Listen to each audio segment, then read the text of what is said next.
নমস্কার বন্ধুরা, আমি ঋত্বিক আর আমাদের চ্যানেল ভবিষ্যৎ দৃষ্টিতে সকলকে স্বাগত জানাই।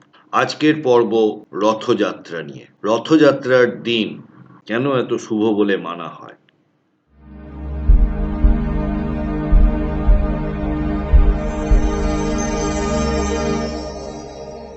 বন্ধুরা, আরও একটি আবেদন রইল, যারা চ্যানেলটি এখনো সাবস্ক্রাইব করেননি বা চ্যানেলে যারা নতুন, তারা প্লিজ চ্যানেলটি সাবস্ক্রাইব করে নেবেন আর পাশে থাকা বেল নোটিফিকেশনটি প্রেস করতে ভুলবেন না। তাহলে চলুন শুরু করা যাক।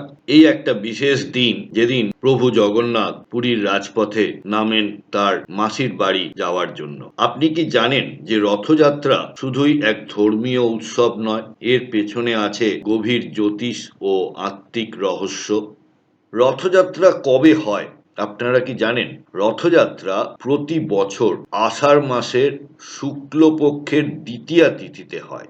এই দিনটি জ্যোতিষ মতে চন্দ্র ও বৃহস্পতির শুভ যোগ তৈরি হয়, যাকে দিব্য যোগও বলা হয়। আর এর আর এক নাম হলো গজকেশরী যোগ। আপনারা যারা আমার চন্দ্রের সাথে বিভিন্ন গ্রহের সংযোগের ভিডিওগুলি দেখেছেন, সেখানে চন্দ্র ও বৃহস্পতির যোগের ডিটেল পাবেন। তো যাই হোক, একবার দেখে নেওয়া যাক এই দিনের জ্যোতিষীয় প্রভাব। এই দিনে প্রার্থনা, জপ, দান ও আত্মশুদ্ধির ফল অনেক গুণ বৃদ্ধি পায়। এই দিনের যে ভাইব্রেশন, তার শক্তি খুবই বেশি থাকে, তাই আত্মিক কাজের জন্য সব সময় এই দিনটি খুবই উপযুক্ত।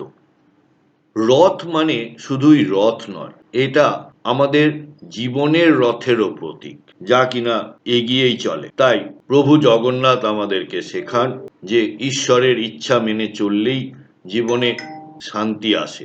এই দিন আপনারা যারা রথের দর্শন করবেন বা রথের দড়ি টানবেন, তারা তাদের জীবনের বৃহস্পতি ও চন্দ্রের দোষ প্রশমিত হয়। মানসিক অবসাদ, পারিবারিক অশান্তি ও কর্মজীবনের বাধা দূর হয়। তাই এই রথযাত্রায় ঈশ্বরের কাছে প্রার্থনা করুন, নিজেকে শুদ্ধ করুন, আমাদের যে ষড়রিপু আছে সেই রিপুগুলিকে দমন করার চেষ্টা করুন। বন্ধুরা, প্রতিবেদনটি কেমন লাগলো আমাকে অবশ্যই কমেন্ট বক্সে লিখে জানাবেন।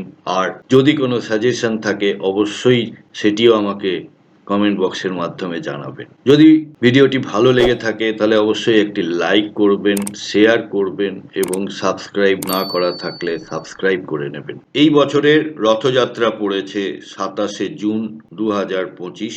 সকল দর্শক বন্ধুদের জানাই রথযাত্রার অনেক শুভেচ্ছা।